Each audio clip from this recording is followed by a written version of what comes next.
La Orquesta Filosófica, un espacio de reflexión política y promoción del arte y la ciencia, un concierto del buen pensar, un programa conducido por René Cervera e invitados.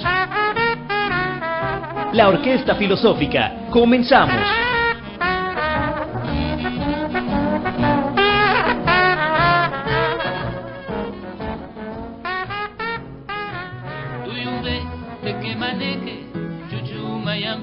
Mi ritmo cruje ariles de bongos.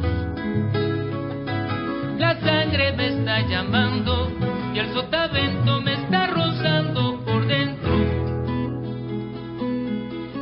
Turingué, alma de cedro, alabanza de son, pampa de estero, resumba tu color. Y el eco lo llevo yo, va redoblando en mi amanecer de trovero. Ay, las campanas repican en Malibran esta Mariana, bailando el tiling-tilán, alma yatera, postura de rumba y son como campana, repicas y repicando, va rezumbando en mi corazón. Así es mi color, mocampo, yanga, pantinga, me hablan con el tambor. Así es. Bueno, pues buenas tardes, estamos como cada viernes en el programa La Orquesta Filosófica, un programa para sentir, pensar y actuar. El día de hoy estamos de lujo, bueno, como casi siempre, ¿verdad? Y tenemos la presentación del consejero Yuri Gabriel Beltrán del Instituto Electoral del Distrito Federal y de David Aro, que hace 2 semanas quedó de regresar porque no llegó por cuestiones de tráfico, de tránsito, no de tráfico, ¿no? Por cuestiones de tránsito, y él sí tiene palabra y dijo, yo volveré, lo volveré a intentar, y ha llegado el día de hoy, 7 de octubre, para que ustedes conozcan sus canciones.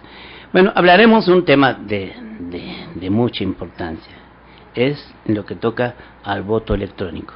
Podríamos decir a la modernidad, en estos casos, a la modernidad que nos llega en la cuestión del voto. Está con nosotros, como ya lo mencioné, el consejero Yuri Gabriel Beltrán. Él es consejero en el Instituto Electoral del Distrito Federal, es maestro en Gobierno y Asuntos Públicos por la Facultad Latinoamericana de Ciencias Sociales, licenciado en Economía por la Universidad Nacional Autónoma de México.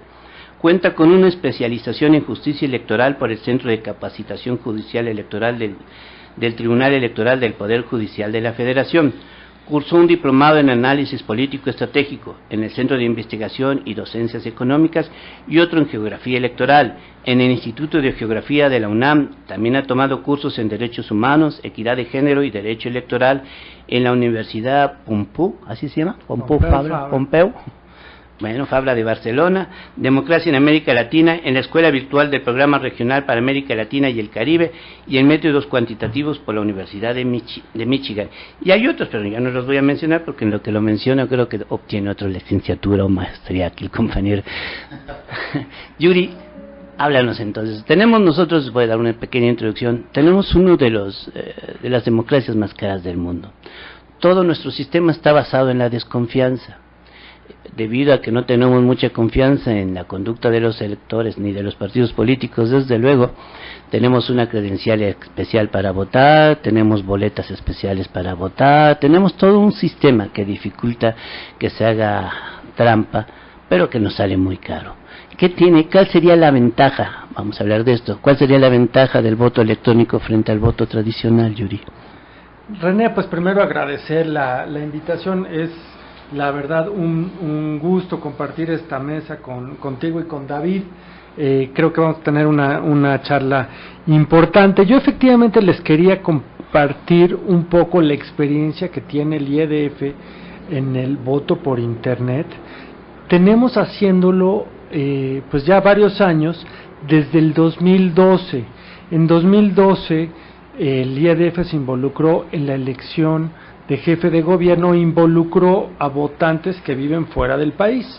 El famoso voto chilango fue una propuesta que permitía que los oriundos de esta ciudad que viven en el extranjero pudieran participar en la elección. Y entonces íbamos junto con el entonces IFE, porque era una elección concurrente.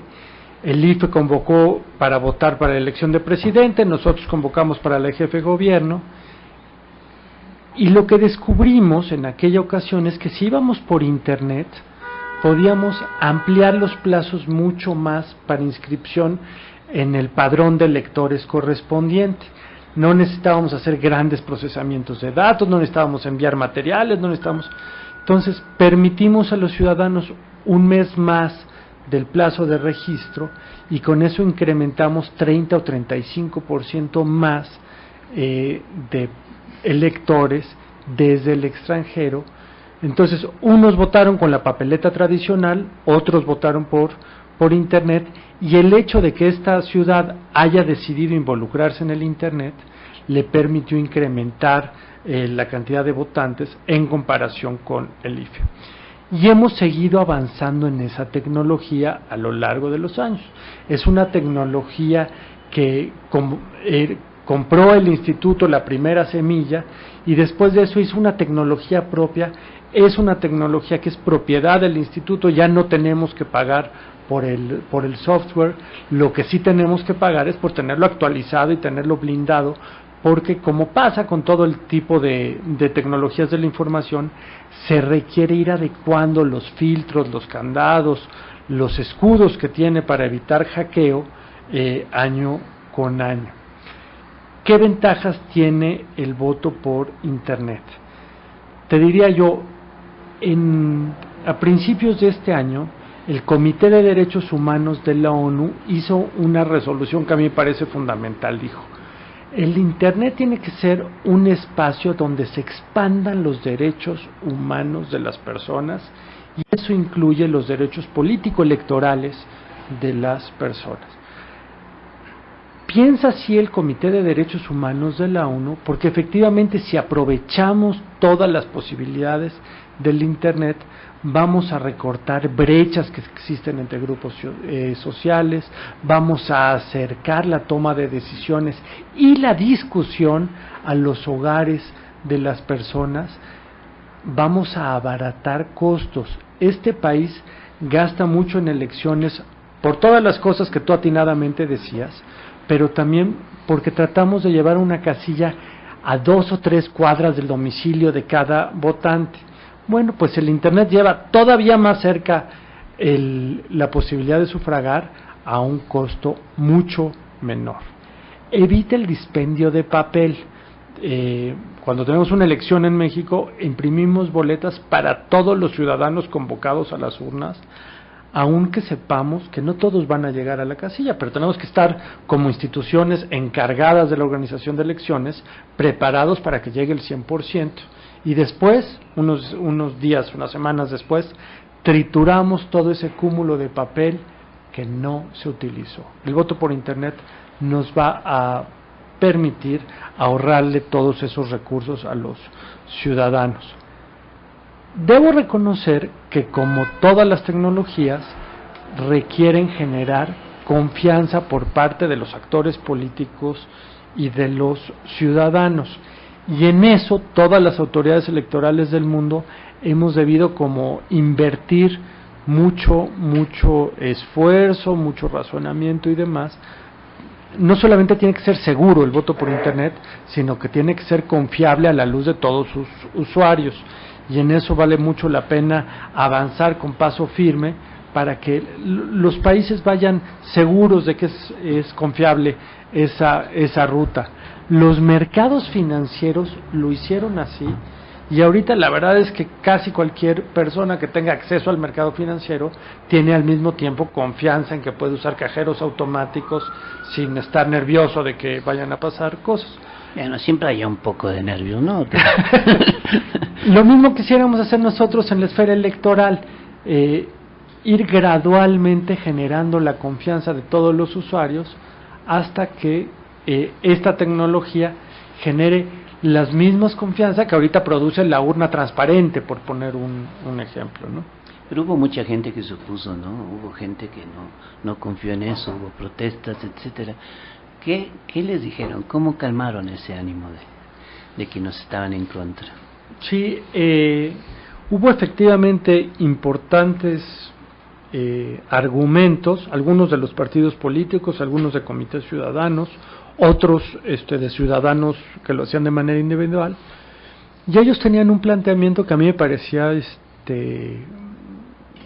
pues que tenía mucha lógica. Decían, usualmente las contraseñas para votar por internet se enviaban a través del celular, a través de esta tecnología que se llamaba SMS, y en la época en la que tener un celular era una inversión costosísima era impensable pensar que alguien fuera a tener 3 o 4 celulares para tener 3 o 4 votos, y tener un celular era una inversión pero los costos de los celulares con el paso de los años se hicieron muy muy baratos. De hecho, uno ya no compra celulares sino chips de celulares. Entonces nos decían, esa tecnología que en el pasado fue segura ya no lo es ahora, encuentra otro mecanismo para la entrega de contraseñas. Y lo que dicen las recomendaciones internacionales a ese respecto, específicamente una del Consejo de Europa, es que todos los sistemas de voto por internet deben ser analizados periódicamente por especialistas externos a la institución electoral que convoca. Lo que nosotros hicimos fue buscar ese grupo de expertos. Hubo expertos nacionales, nos acompañó un experto en tecnologías de la información de la OEA, gente de informática, gente de otras áreas de la ciencia política o del derecho, y analizaron conjuntamente el sistema de voto por internet. Más importante, lo hicieron junto con los partidos políticos y con los ciudadanos. Hicieron este análisis, escucharon los argumentos de muchos partidos políticos y de muchos ciudadanos a favor y en contra del internet, y llegaron a una conclusión que era que el sistema es seguro, el sistema es confiable, el sistema es robusto, pero había que modificar el mecanismo de entrega de contraseñas para que se hiciera directamente al ciudadano.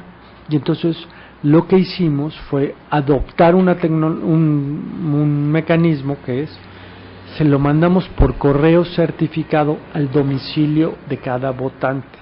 Por correo certificado al domicilio de cada votante. Es decir, se emitieron correos certificados que a los 2 o 3 días tenían en la casa del votante que firmar de recibido, exhibir una credencial oficial de que habían recibido la contraseña, y entonces sí teníamos, a diferencia de ese argumento de la entrega de contraseñas por internet, teníamos total seguridad de que el sobre con la contraseña se había entregado al votante o en su defecto a su familiar en su domicilio, y entonces ya teníamos mucho mayor confianza en el proceso que estábamos por iniciar. Y así se hizo, se enviaron estos correos a los domicilios de los votantes, y el día de la jornada electoral votaron utilizando esa contraseña que habían recibido en sus domicilios. Mejor todavía, llamamos a la Fiscalía, a la FEPADE, y le fuimos dando paso a paso una mirada de cómo se estaba construyendo el padrón de electores por internet. De hecho, hicimos una muestra de domicilios donde se recibían esas contraseñas, y fue gente de la FEPADE, fuimos nosotros a preguntar si se había recibido la contraseña, si en realidad el elector vivía ahí. Tomamos alguna idea de cómo era el domicilio, si era un domicilio verdadero o era un domicilio ficticio y demás, y en ese proceso nos acompañó la Fiscalía. Era muy importante contar con el apoyo de la Procuraduría de Justicia, porque de haberse detectado alguna conducta anómala ahí, eso es un delito. Alterar los padrones electorales es un delito en este país, y eso hubiera tenido consecuencias penales. En los casos en los que se desprendieron dudas razonables para la autoridad ministerial de que pudiera estar ocurriendo eso, pues se iniciaron líneas de investigación que están todavía siguiendo su curso. René. Bueno, tenemos que hacer comerciales, así es esto de la ley de la oferta y la demanda. Pero, bueno, nos vamos a un corte y continuamos después, que quisiéramos escuchar después entrando a David Haro, y continuamos con este tema, ¿sí? Para ir alternando música y política. En un momento regresamos para continuar con este concierto de la Orquesta Filosófica. Regresamos.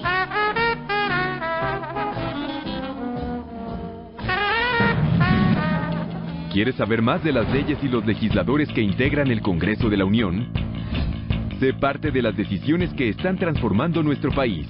Entérate a través del canal del Congreso. Participa en los programas de análisis y debate que preparamos para ti. Canal del Congreso. Rumbo al centenario de la Constitución, a la conquista de nuevas audiencias. Canal del Congreso, el canal de la Unión. Escuchas Radio Chapultepec en el 560 de amplitud modulada, transmitiendo desde el corporativo Balanci. Política, arte y ciencia. Un concierto del buen pensar. Continuamos con la Orquesta Filosófica.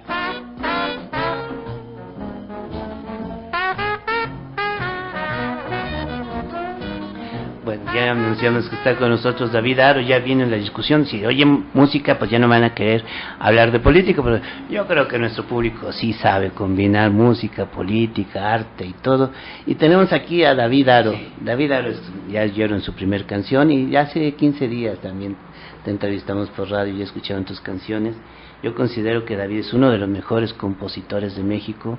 Al decirlo, no estoy exagerando. Me tocó a mí tener un programa mucho tiempo que se llamaba Música en la Sombra en otra estación de radio. Me tocó escuchar a más de 300 compositores, músicos y demás, y siempre creo que ahí destacan gentes como tú, David. Y por eso quisiéramos que bueno, no sé tú qué prefieras, si hablarnos de la canción que sigue o te echas la canción y que la canción hable por sí sola. Tú decides. Mis canciones se promueven solas. Sí, de veras, porque pues, yo creo que la canción es un concepto que encierra dos disciplinas, que es la letra y la música, en ese orden de importancia. Y yo como trovador, por ejemplo, me debo a la palabra. Entonces, primero es la palabra, primero es la letra y después la música. Pero este concepto es un medio de comunicación, o sea que no necesita estar aquí en esos micrófonos para decirte lo que es. Se puede integrar, por ejemplo, a lo que está platicando el político o lo que está, ¿no? Puedes entrevistar, pues yo puedo integrarme a lo que está diciendo él. Por ejemplo, aquí tengo una canción que dice: somos, tú y yo somos dos perros en el país frunciendo el ceño, viendo el telar de la esperanza blanca y roja, la deshonra el 24 de febrero año tras año, y nos ahoga su tambor sumándonos en cínica prostitución a lo inmundo. Fuimos rendidos y destemplados, monstruosos, al servicio criminal bajo una ley particular, la patria luce gris. Somos el mismo recluta involuntario que es aplastado en ilógicas revueltas, en un país, mi buen amigo, que no objeta la destemplanza, solo arruga la nariz. Eso es lo que pasa. Por ejemplo, y estoy integrándome a esto, ¿no? ¿Sí? Entonces el cuestionario que le estás haciendo al político, a Yuri, le dice, bueno, o sea, ¿por qué el pueblo no cree, no? Y todo esto, ¿no? De eso se trata la canción, o sea, yo te puedo cantar lo que quieras. Yo te voy a cantar una canción que se llama Tráfico, a propósito de que no fue el tráfico, ¿cómo se llama? Fluvial, sino el embotellamiento que había así, y me desviaron de veras, agarré yo para otro lado, iba yo para Querétaro, no sé qué. No fue el embotellamiento de una botella y otra botella y otra botella, ¿verdad? Sí, no fue. Eso se llama tráfico, a propósito de un tráfico fluvial que hubo en el siglo XVIII, allá en la cuenca del Papaloapa, y que habla de esta raza, esta canción habla de esta raza que es la raza jarocha, que con la caída del imperio es hermana, esta localidad hermana en un erotismo social, se podría decir,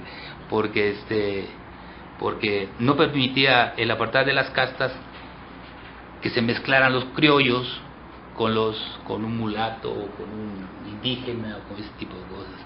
Eran señalados como puerco montés, eso es lo que quiere decir jarocho. Está dedicada esta canción a los jarochos.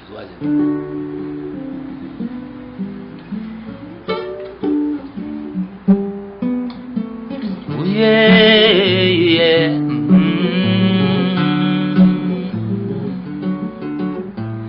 Será porque mi niñez nace en el sur que amanece,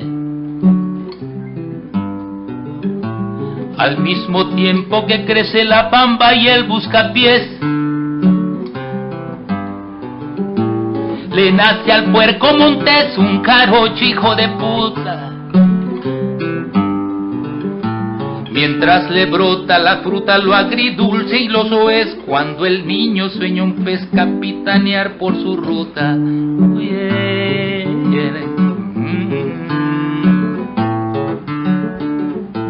Será porque mi niñez es puerto de cabotaje, en ir y venir el viaje le triplica el interés. Cuando el niño sueña un pez, trajina recuesiciones, un instante de emociones acumuladas del mar, noticias para mascar, tabaco y nuevas canciones.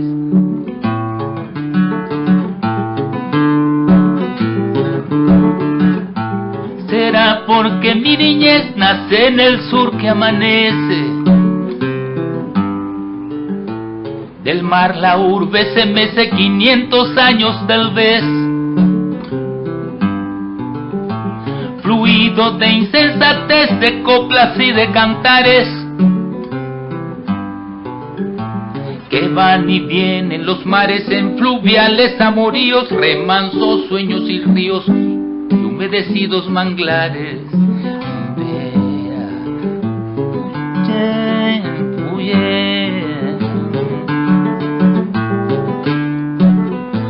Será porque mi niñez hermana en erotismo,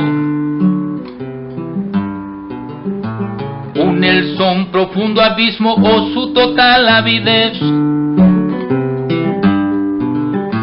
contra el mar del buscapiés, epidemia de deseos,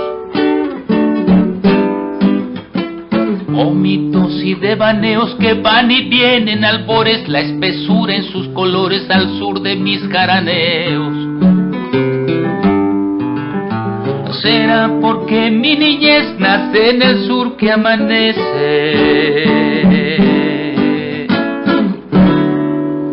Oh, qué bonito. Me decía Yuri que habías estado en Brasil, ¿no?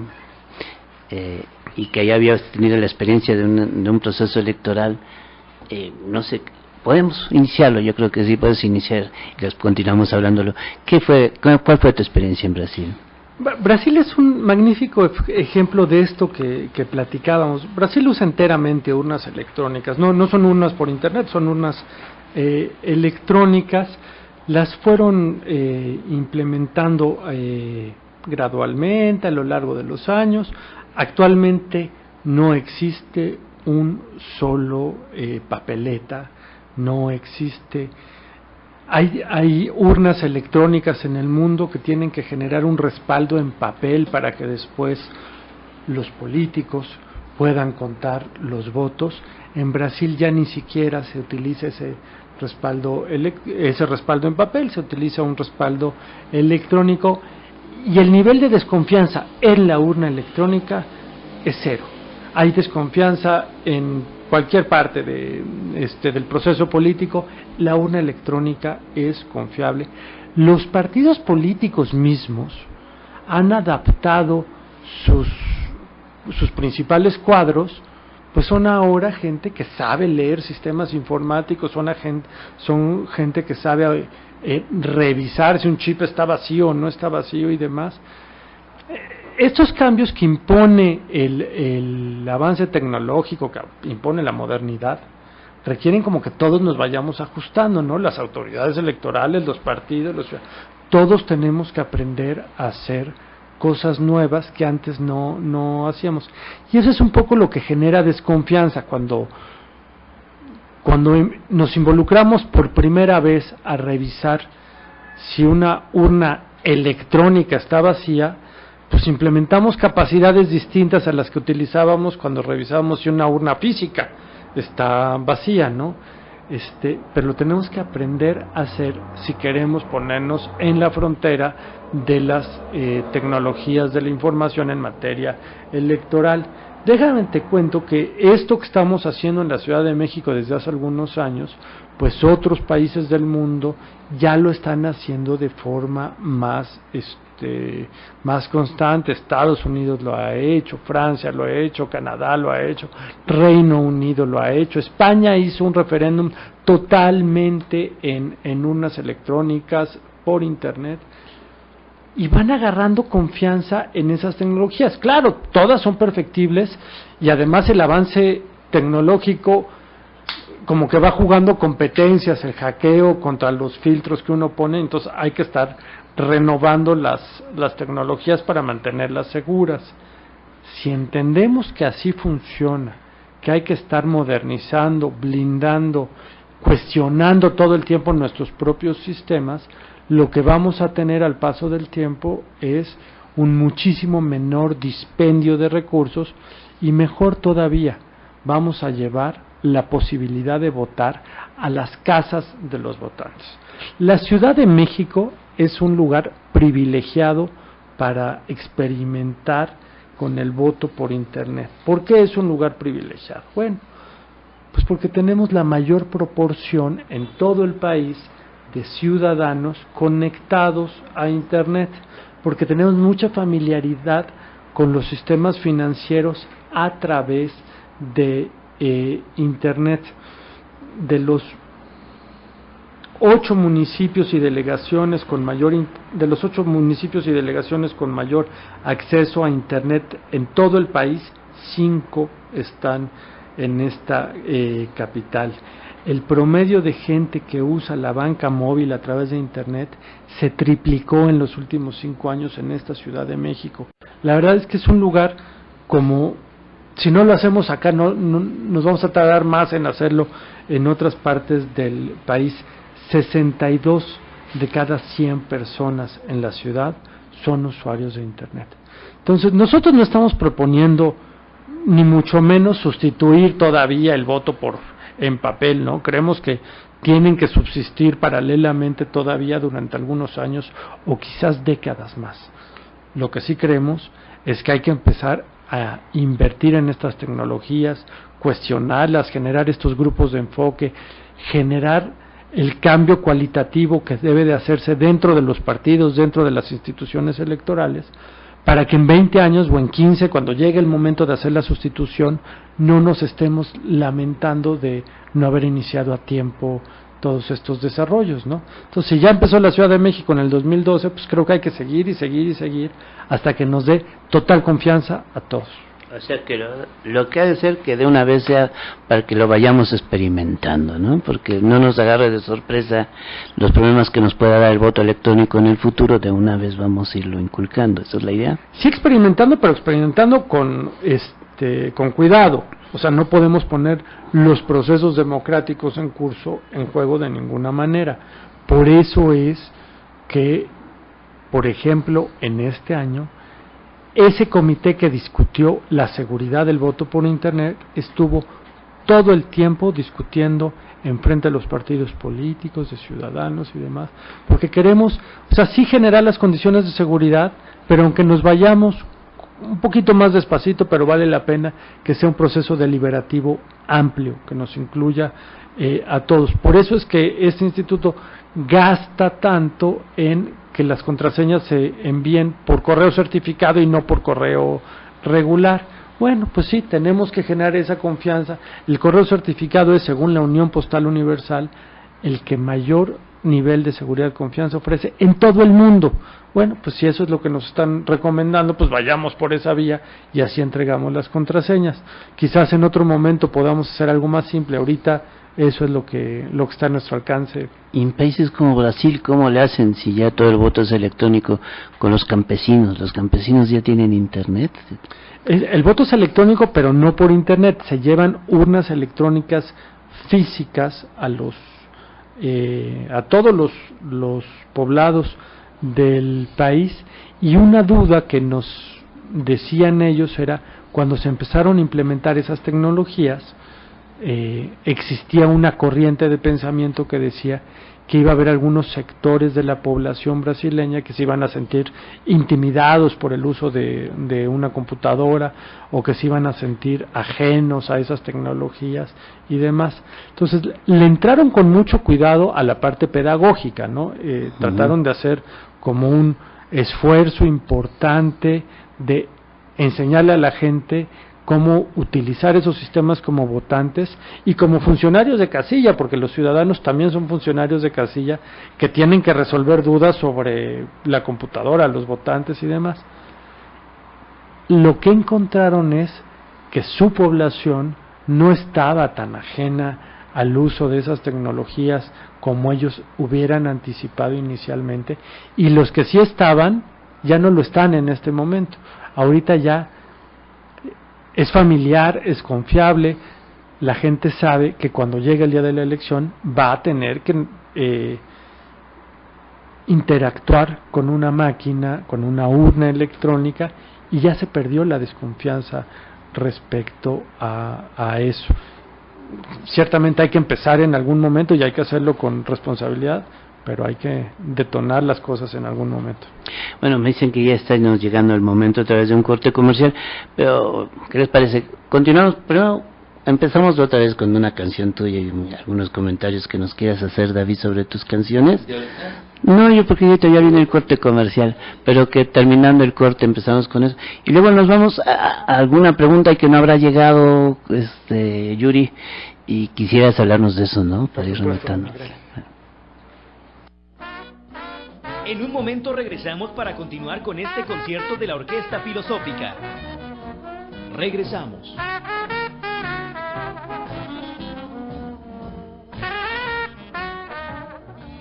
XEOC 560M, amplitud modular. Radio Chapultepec 560M, transmitiendo con estudios y oficinas en Paseo de las Palmas número 751, Colonia Lomas de Chapultepec, México, Distrito Federal. Aquí contigo, Radio Chapultepec, una empresa más de Grupo Radio Digital.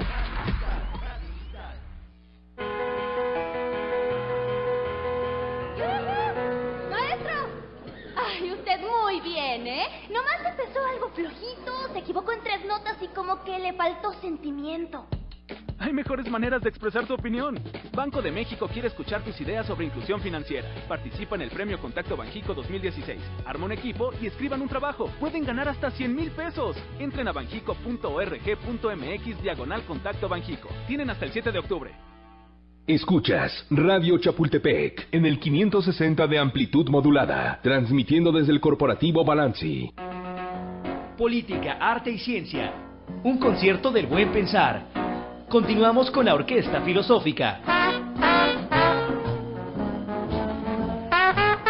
Bueno, les recordamos que también estamos esperando que nos envíen narraciones cortas, cualquier cosa de este tipo, cuentos, poemas, para publicarlos en nuestra revista Antojos Literarios. Y como un ejemplo de esto ahora nos va a dar Brenda, pero así rápidamente, 3 recomendaciones, ¿sale? 2 recomendaciones nos va a hacer para que ustedes aprovechen la vida cultural de esta ciudad. Gracias, buenas noches a la audiencia, buenas noches Yuri Beltrán y David Aro, gracias por estar con nosotros. Bueno, hoy les vengo a recomendar para próximo viernes, de hoy en 8, el 14 de octubre, empieza la 16ª Feria Internacional del Libro en el Zócalo. Va a ser del 14 al 23 de octubre, a partir de las 10 de la mañana todos los días. El tema de este año es diversidad, territorio de encuentros, y en esta ocasión tendrán de invitados a editoriales de Madrid. Además de la exhibición y la venta de libros de 700 sellos editoriales, habrá actividades culturales, entre ellas presentaciones de libros, homenajes y mesas redondas, así como talleres infantiles, presentaciones de danza y 50 talleres impartidos en los faros, quienes comparten con la FIL su celebración de 16 años. Ah, muy bien. Sí, eso está interesante. Hay que ir al Zócalo. Pero antes de ir al Zócalo, ¿qué tal si escuchamos otra canción de David Aro? Sí. Pues la que tú digas como ejemplo. Que estuve hace poco en el Festival Internacional del Bolero, en unas mesas de trabajo a mí me tocó estar ahí, hablando de bueno, están buscando datos, informes para instituir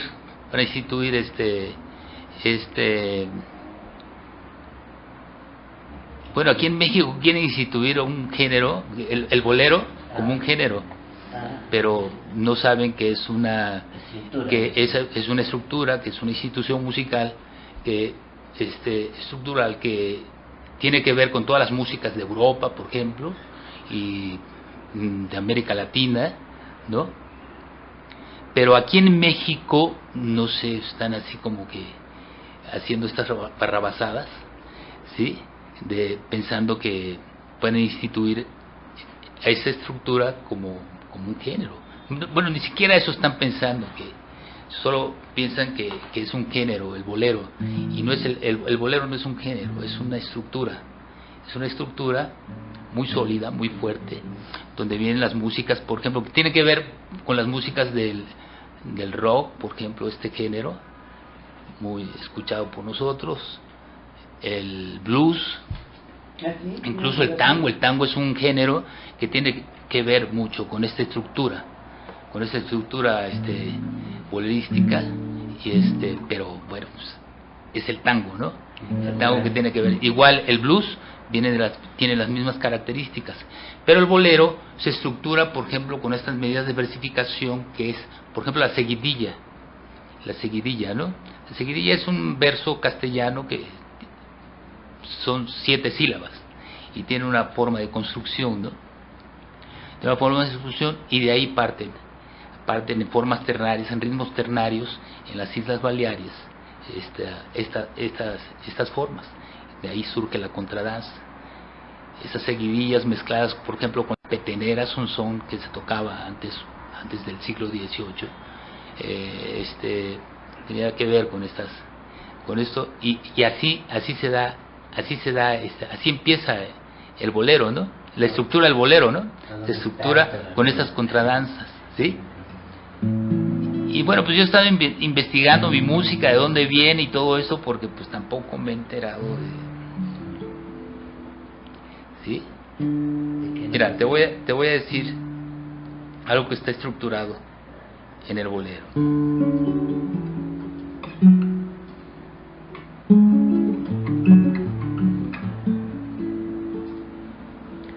De amor pesado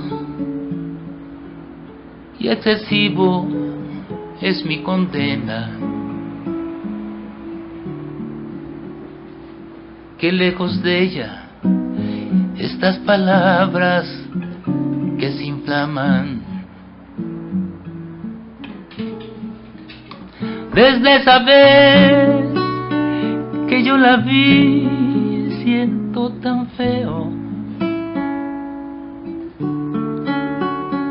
con esta pena que me inunda, la deseo.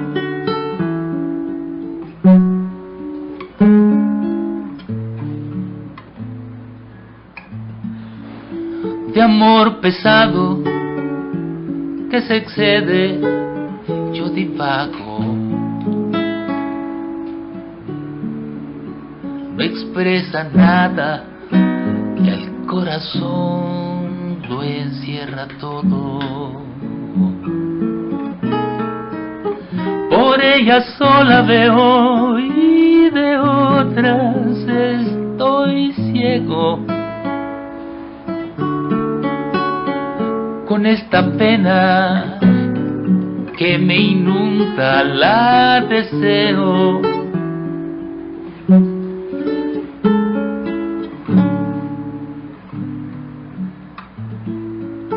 Ella es la suma de virtudes,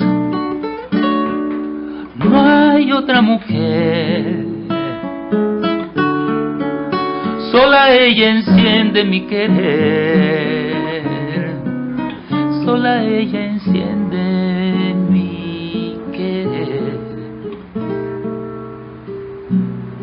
No se desgasta mi paseo, no hay quien la iguale.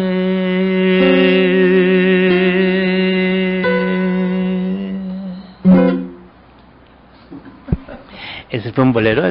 Es un pleito que hay entre Cuba y Yucatán, de que el bolero lo inventaron, dicen los cubanos, otros dicen que los yucatecos. Sí. Los Cervera decimos que los yucatecos. Los cubanos descubren géneros, ¿sí?, a partir de esta estructura.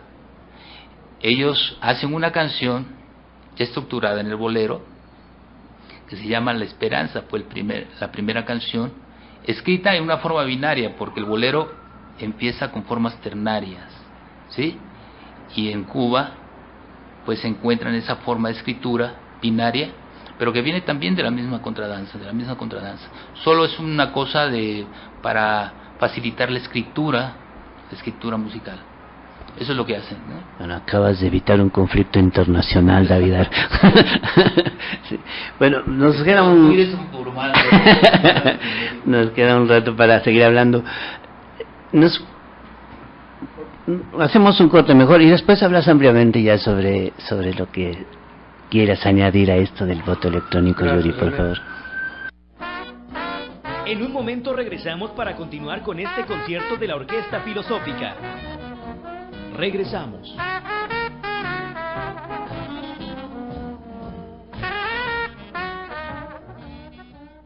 Detrás de cada número hay una historia que cuenta. Habla Rubicelli Ortega, beneficiaria del Seguro Popular. Tenía un soplo y me explicaron que iba a ser una cirugía de corazón abierto. Ahora el Seguro Popular atiende a 54.9 millones de personas y han sido construidos y modernizados más de 640 hospitales. Lo bueno casi no se cuenta, pero cuenta mucho. Gobierno de la República. Conoce más en www.gov.mx/lo bueno cuenta. Este programa es público, ajeno a cualquier partido político. Queda prohibido el uso para fines distintos a los establecidos en el programa. Tú, el creativo que dijo, te juro que entra en 20. Y aunque duraba 38, lo metiste en 20 segundos. Tú, la agencia donde a los radios se les dedica el mismo peloteo que a los casos. Tú mereces ser premiado, porque México necesita creatividad como la tuya. Y porque yo te quiero reconocer en el 26º premio a la creatividad publicitaria en radio este 12 de octubre. Solo las mejores ideas serán parte de la evolución auditiva. Yo soy la radio. Y tú, agencia, tú me haces ser mejor. Asociación de Radio del Valle de México. Siempre adelante, siempre juntos con unidad sindical. Se fortalece con respeto humano y laboral. Por el bienestar de la gran familia trabajadora. En la sierra, en el campo, a nivel del mar y en la gran ciudad. Celebramos el 70 aniversario del STIR con tendencia a mejorar. STIR-CTM, Sindicato de Vanguardia. Escuchas Radio Chapultepec en el 560 de amplitud modulada, transmitiendo desde el Corporativo Balanci. Política, arte y ciencia. Un concierto del buen pensar. Continuamos con la Orquesta Filosófica.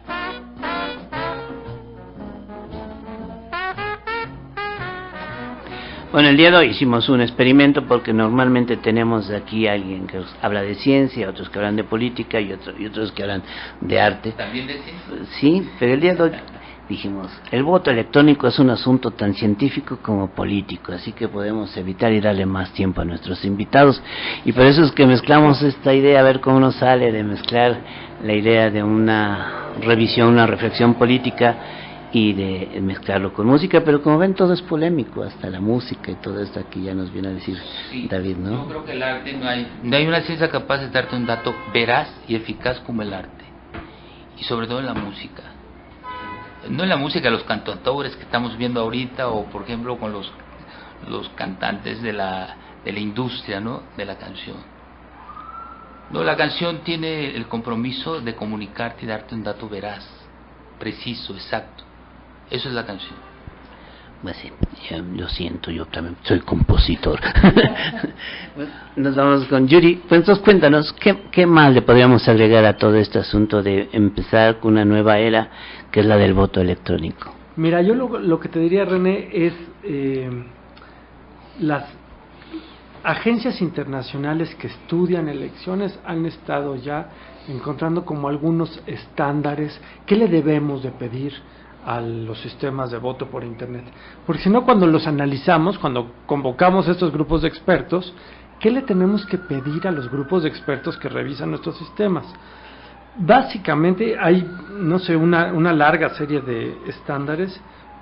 Tenemos que asegurar que ninguna autoridad pueda saber por qué partido votó determinado ciudadano, es decir, que se disocien el votante del sentido de su voto. Tenemos que estar seguros que los votos se cuentan bien. Tenemos que estar seguros que el sistema no es hackeable, que no puedo meterme a la red e introducir votos que no fueron emitidos por los ciudadanos. Y tenemos, y era la crítica más fuerte que se hacía al sistema de la Ciudad de México, tenemos que estar seguros que nadie puede suplantar la identidad de otro votante. Esto es, yo no puedo hacerme pasar por Brenda, por ejemplo, y emitir en nombre de Brenda su voto.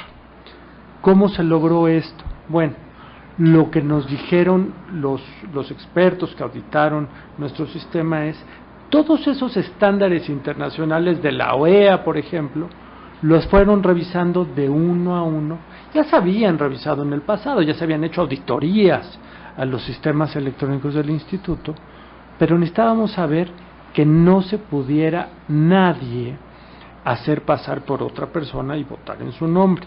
Entonces, de ahí salió esta idea de la entrega personal de contraseñas, que para una ciudad del tamaño de la Ciudad de México es una empresa importante suponer entregarle a la gente personalmente las contraseñas.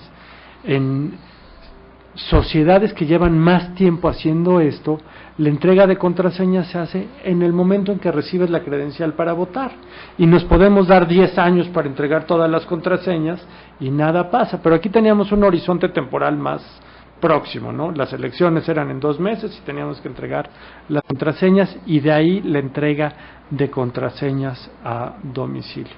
Al final de ese proceso de evaluación de nuestro sistema y ya echarlo a andar, lo que encontramos es, en este momento yo no he advertido una sola crítica, una sola denuncia de personas que se hayan hecho pasar por otras personas para votar en su nombre, de usurpación de identidad. Eso en sí misma me parece una buena cosa, porque fue una construcción colectiva entre autoridades, entre científicos, entre partidos, entre ciudadanos que acompañaron este proceso deliberativo. Si lo hubiéramos hecho sin una de esas partes, no hubiéramos logrado construir confianza. Lo importante es que se construyó entre todos. Si tú hubieras escuchado el discurso que hacían los partidos políticos antes y después de que se pusieran esos candados, era totalmente distinto, porque esos candados los construimos entre todos, entre partidos, ciudadanos, comités de autoridades. Entonces así se va construyendo la confianza. ¿Qué retos creo que enfrenta ahora el voto por Internet en el mundo? Me parece que enfrenta retos comunes a los sistemas electorales que no son específicos del voto por Internet. El principal es el reto del clientelismo. Ese es un reto que enfrentan las elecciones en papel y en Internet, pero es un desafío importante que tenemos encima. El clientelismo en todas sus formas es como un tema que tenemos que resolver las autoridades. ¿Qué ventajas ofrece el Internet para resolver eso? Bueno, ofrece espacios de discusión política como mucho más incluyentes que la plaza pública. La plaza pública supone algunas habilidades deliberativas, supone algunas cosas que la discusión electrónica no. La discusión electrónica es cada quien en su momento, unos lo harán en 2 cuartillas y otros en una oración. Nos permite información completa, y mientras más ciudadanos estamos conectados a redes sociales, a computadoras y demás, más rico se está volviendo ese debate. Lo único que nos falta es cerrar la pinza de que ese debate que está ocurriendo de por sí en las redes sociales alrededor de la política, pues termine también en que el sufragio se pueda emitir en forma estrictamente segura a través del Internet. Y creo que en la Ciudad de México estamos haciendo una contribución muy importante en ese sentido. Podemos pensar que al hacer el voto electrónico y al instruirnos más por vía Internet, ¿la gente tiene más elementos de juicio para votar? Yo creo que la gente tiene más elementos de juicio en la medida en que el Internet ofrece en sí mismo oportunidades de debate público. El voto por Internet acerca las posibilidades de sufragio a las personas. Mira, los organismos electorales, entre otras cosas, invertimos gran cantidad de recursos y de creatividad en, por ejemplo, llevar las casillas físicas a lugares que sean accesibles para personas con discapacidad o para personas adultas mayores, en ir generando tecnologías que sean fáciles de utilizar para personas con determinadas dificultades para emitir el sufragio. Bueno, la computadora ha resuelto ya muchas de esas dificultades y resuelve en forma muy importante los temas de accesibilidad. Si logramos entonces que el voto por Internet se vuelva la constante y se vuelva confiable en todos los cargos de elección y demás, entonces vamos a estar tranquilos de que todos esos grupos que normalmente no se acercan a las casillas van a encontrar una casilla, un lugar donde emitir el voto en la sala de su casa, y eso pues en sí mismo es una buena cosa. Claro, pues qué bueno que has estado con nosotros, qué bueno que nos has informado. Espero que la gente vaya perdiendo esa desconfianza a todo lo que es nuevo, a todo lo que es electrónico, a todo lo que aparece de pronto. Escuché una vez a un científico decir, cuando una nueva teoría aparece, lo primero es burla, lo segundo es oposición, ¿no? Y yo creo que por lo menos ahorita ya en este momento pasamos a lo que se llama oposición. Y lo que vamos a hacer ahora es despedirnos, y para después dejar que el programa termine con una canción de David, ¿sí? No lo cortes, por favor, no lo cortes, se siente feo cuando pero nos tenemos que despedir. Le damos las gracias a Brenda Pérez, le damos las gracias a Félix Castillo, a Mario Moratilla, que es el que está en la operación, y agradecemos desde luego a Yuri y a David, que nos han acompañado en este programa, y nos retiramos con una canción, recuérdenlo, de David Aro. Bueno, yo tengo una desconfianza muy atorada. La última vez que fui a votar, y bueno, pues eso habla esta canción que va así, mira. Ayer fue 6 de julio y yo intenté cambiar de vida, en el momento en que todo se ve negro y feo. Cambiar de vida no pude, cambiar de vida no pude. Oh mío, quien quiera que seas, ya necesito ser yo. Ayer fue 6 de julio y yo intenté cambiar a mío, en el momento en que todo se ve negro y feo. Cambiar de vida no pude, cambiar de vida no pude. Oh mío, quien quiera que seas, ya necesito ser yo. Hasta ahora las metáforas han servido para no ahogarme, y sin embargo no era el mar mi devorador. Soy el que se pudre y huele bien, soy el que se ahoga y no hace glu glu. Anoche amé a la mujer que admiro ayer, pues 6 de julio hoy escribo.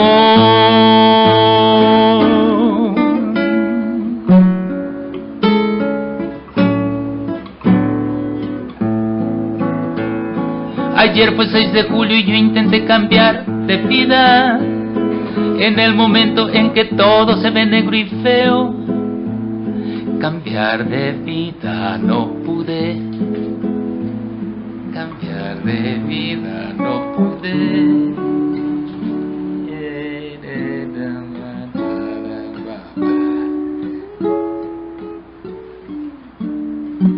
Este concierto se acabó. Los esperamos el próximo viernes en punto de las 7 de la noche. La Orquesta Filosófica, un espacio de reflexión política y promoción del arte y la ciencia. La Orquesta Filosófica, un programa conducido por René Cervera e invitados.